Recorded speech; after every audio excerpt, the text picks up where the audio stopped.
Trying to help you guys here. I think number 10 might be a good thing. 5 and 7, I mean, it depends on how you play it. Are you going for the odds saying 5 and 7 are due for a pick, so you're putting them in there every week? Or are you saying for some reason dogs don't like 5s and 7s? Is it a prime number thing?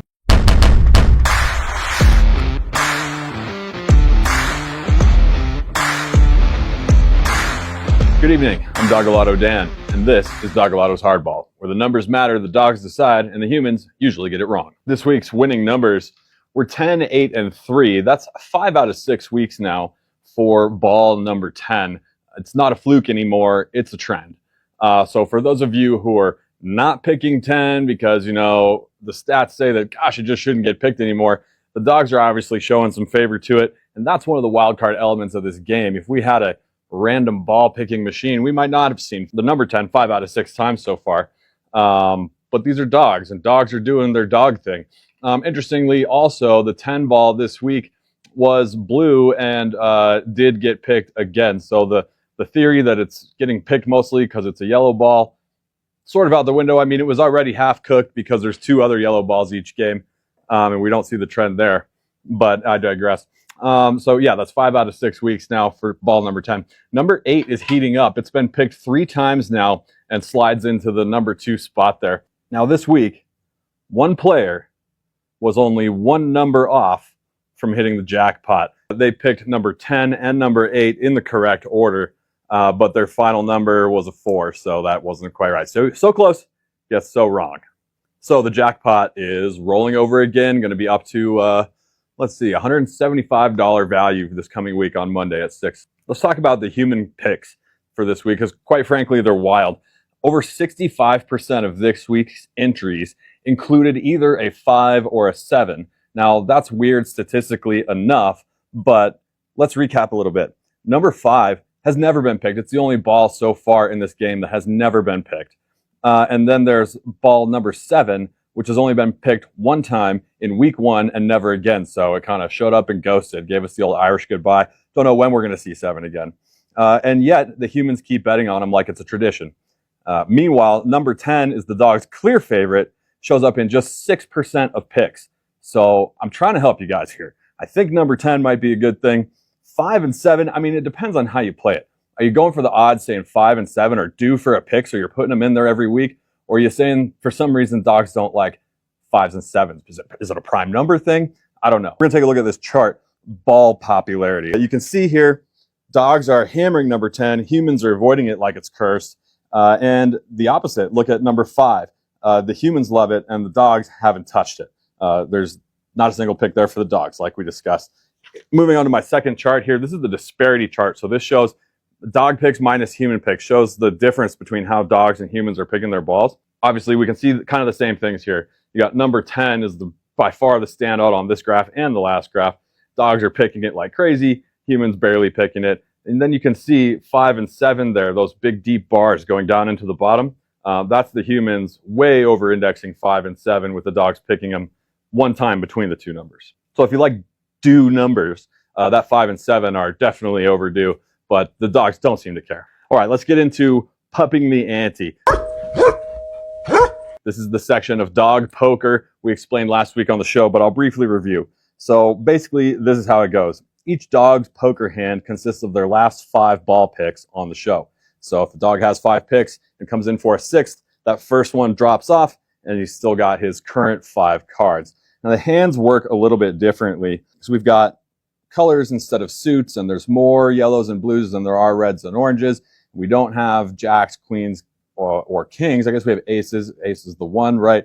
So the hands work a little bit differently, and we're only picking from 10 balls, and the balls get replaced every week. So the deck's not thinning, and there's a much smaller pool to pick from. So like, for example, having the high card between all the dogs, just the highest ball is less likely than having a pair. You know, as you run through only 10 balls, you make 5 picks.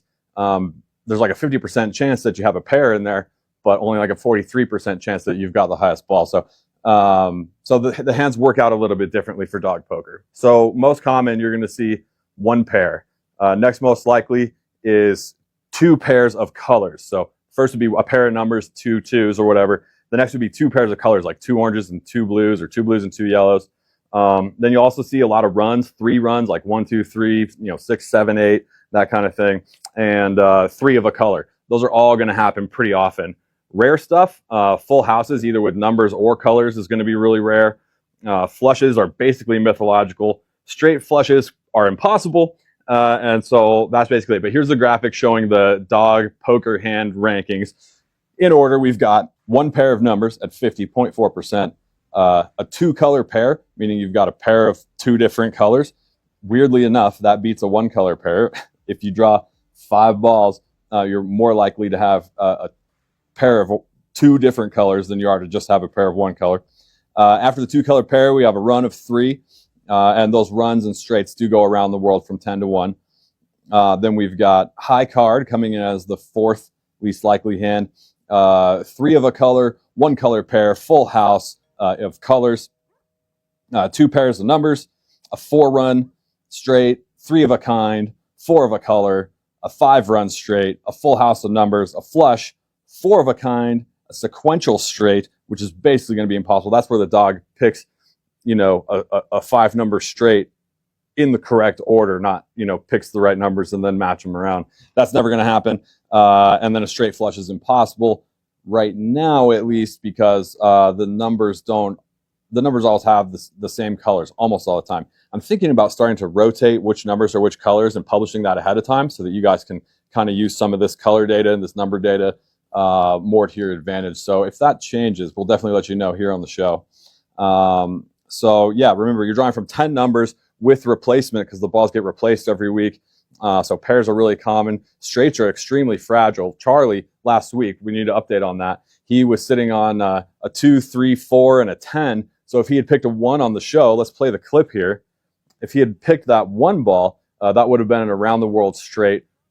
Picked him as his first 5 numbers. It would have been incredible. Unfortunately, Charlie didn't, and now that straight's completely broken. You can see that, Charlie's going to pick a number, and that 3 is going to drop off right in the middle of that straight. It's going to break everything up. And so basically, yeah, straights almost have to just get drawn all together or they're going to get broken up. That's the only way to get them, really. And then, flushes are going to be really super rare. It's going to be yellow or blue if a dog does pull a flush. So here's where the dogs stand after week 6.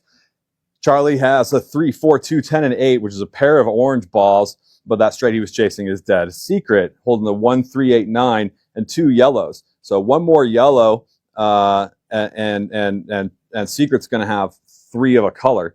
Now Charlie's got a pair of orange balls there, but one of the oranges was his first pick, meaning that's going to drop off. So if he picks another orange, he's still just going to be sitting on a pair of oranges. Secret has the opportunity to up it to a 3 of a color. Shower just started, first pick. He's got a 10.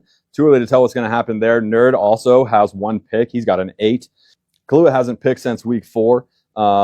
He's holding the red and a blue ball and numbers 4 and 6.